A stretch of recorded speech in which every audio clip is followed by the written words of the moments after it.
Halo, kembali lagi ke Sounding. Sekarang kita mau membahas tentang toxic relationship. Yang kita paham selama ini bahwa toxic relationship itu selalu tentang hubungan yang menyakiti. Benar, yang namanya toxic ya, namanya racun kan ya. Tapi satu hal yang mungkin belum teman-teman sadari bahwa toxic relationship itu memang ada dan sejatinya itu terjadi karena pembiasaan gitu. Kita yang memberikan izin untuk itu gitu. Kita ibaratin, jadi toxic relationship ini akan kita bagi ke beberapa sesi ya. Ke beberapa sesi. Sesi pertama ini pengenalan. Biar kalian tahu apa yang dimaksud dengan toxic relationship. Nah, kita ibaratin dengan makanan. Kita ibaratnya dengan makanan. Yang namanya toksik itu ketika itu sudah mengganggu. Kalau makanan itu mengganggu tubuh kita. Contoh paling gampang, semua yang manis itu pasti enak. Pasti enak ya, coklat, ya Coca-Cola, ya naon. Semua yang manis itu pasti enak. Tapi ketika itu terlalu banyak, akhirnya mengganggu sistem kerja. Mengganggu sistem kerja tubuh. Kemudian apalagi? Saya adalah kubu pemakan daging. Saya suka banget daging. Nah, kalau pergi kemana-mana sama suami pun saya selalu cari soto, saya cari rendang, semua yang intinya daging, apalagi sapi saya suka banget. Tapi ketika kita makan itu terus-menerus, tidak dibarengi dengan makanan lain yang lebih sehat dengan kaya serat, itu pasti merusak tubuh. Gitu. Nah, seperti apa sih Mbak Ding contoh toxic relationship itu? Contoh toxic relationship itu sebenarnya hubungan biasa yang kemudian menjadi luar biasa, perjuangannya menjadi luar biasa, beratnya jadi luar biasa, kemudian dramanya itu luar biasa. Drama kangen semuanya punya, ya kan? Tapi ketika kangen jadi meraung-raung, tiba-tiba nongol di depan rumah, mengganggu nggak? Mengganggu. Cuma ketika kita dapat perlakuan itu, kita selalu bilang bahwa oh dia kangen manis banget, tiba-tiba dia nongol di rumah. Dan itu akan menjadi kebiasaan. Karena kita menghargai hal-hal yang seharusnya tidak terjadi, itu menjadi kebiasaan dan itu menjadi sebuah pembenaran. Contoh gampang lagi, sayang pakai bajunya jangan yang gini dong, jangan yang gitu dong, rambutnya diginiin dong, rambutnya digituin dong, pakai warna rambut yang ini dong, yang itu dong. Bagus nggak? Bagus. Mungkin buat sebagian perempuan bagus, kecuali buat saya ya. Tapi akhirannya, pertama-tama kamu akan merasa bahwa dia peduli banget sama penampilan gua, dia mau gua terlihat lebih baik, dia mau gua ini lebih good looking, lebih berpakaian pantas. Akhirannya yang terjadi, dia membentuk saya menjadi orang lain sesuai apa yang ada di kepala dia. Gitu.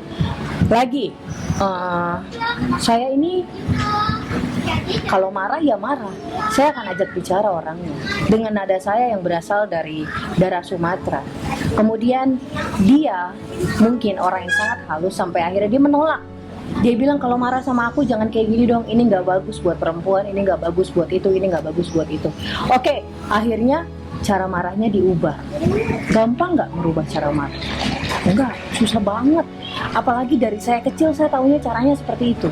Kemudian perempuan kalau sudah tidak dibiarkan marah, dia akan menangis. Nah, ketika menangis, di dalam kubu toxic relationship yang terjadi, ketika menangis kamu tidak berarti kamu akan disayang-sayang, dibujuk-bujuk, enggak. Dia akan mengeluarkan satu statement yang luar biasa dahsyat. Kamu jangan kebanyakan drama deh. Jadi kalau sampai kata-kata itu sudah keluar di dalam hubungan kalian, kamu jangan kebanyakan drama deh. Itu hampir pasti kamu sudah ada di dalam sebuah hubungan yang tidak sehat buat diri kamu sendiri. Gitu.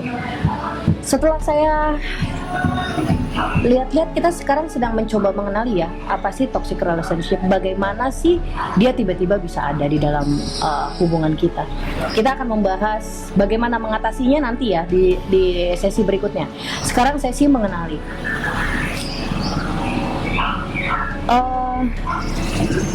Toxic relationship ini berpegangan sama power. Bukan berarti dia lebih mendominasi, bukan berarti dia adalah orang yang super power, orang yang pemarah, orang yang enggak.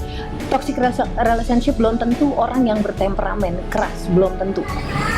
Ya, yang dimaksud hubungan tidak sehat itu tidak berarti tentang kekerasan. Itu bisa jadi pola di dalam sebuah hubungan.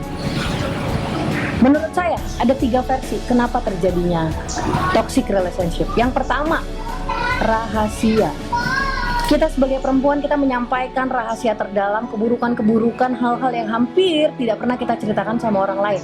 Tapi itu menjadi kunci dia untuk memperlakukan kita semau dia, menjadi kunci dia untuk menekan bahwa lu nggak bisa kemana-mana, yang tahu lu cuma gua. Itu satu. Yang kedua, materi. Terbiasa memberi, terbiasa diberi, terbiasa ditraktir, terbiasa mentraktir. Ini bisa terjadi di 2 hal ya. Bisa jadi dari saya ke pasangan saya, bisa jadi dari pasangan saya ke saya. Yang jelas di dalam toxic relationship tidak akan dua-duanya balance. Tidak akan pernah dua-duanya balance. Kalau di sudut saya selalu jadi perempuan yang jajanin. Ada juga di sudut lain, dia dijajanin. Ternyata hal-hal itu membuat kita sulit melangkah. Jadi jangan berpikiran bahwa perempuan-perempuan yang nyangkut di toxic relationship itu adalah orang-orang yang selalu ditraktir. Enggak juga. Enggak. Mayoritas yang terjadi sebaliknya. Ketiga, bahwa kita berasal dari masa lalu yang kekurangan figur otoritas laki-laki. Jadi ketika kita melihat ada figur yang bisa mengkontrol kita sedemikian hebat, kita merasa akhirnya gue menemukan ini loh figur yang gue cari. Akhirnya, pertamanya pasti akhirnya, tapi lama-kelamaan itu akan membuat kamu ingin mengakhiri semuanya, termasuk hidup kamu. Itu yang terjadi di dalam toxic relationship. Gitu ya teman-teman ya.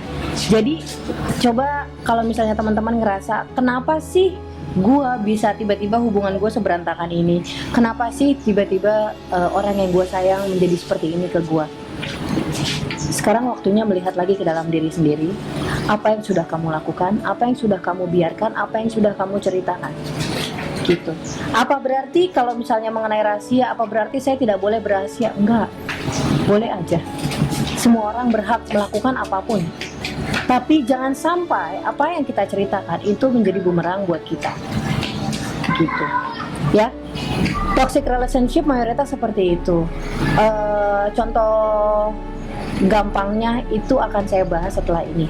Pengenalannya seperti itu ya. Jadi tidak ada satupun orang yang masuk ke dalam zona toxic relationship itu tanpa persetujuan dia. Itu murni dia yang izinkan, dia yang biarkan, dia yang sesuaikan. Oke, kita bahas mengenai contoh-contoh toxic relationship setelah ini.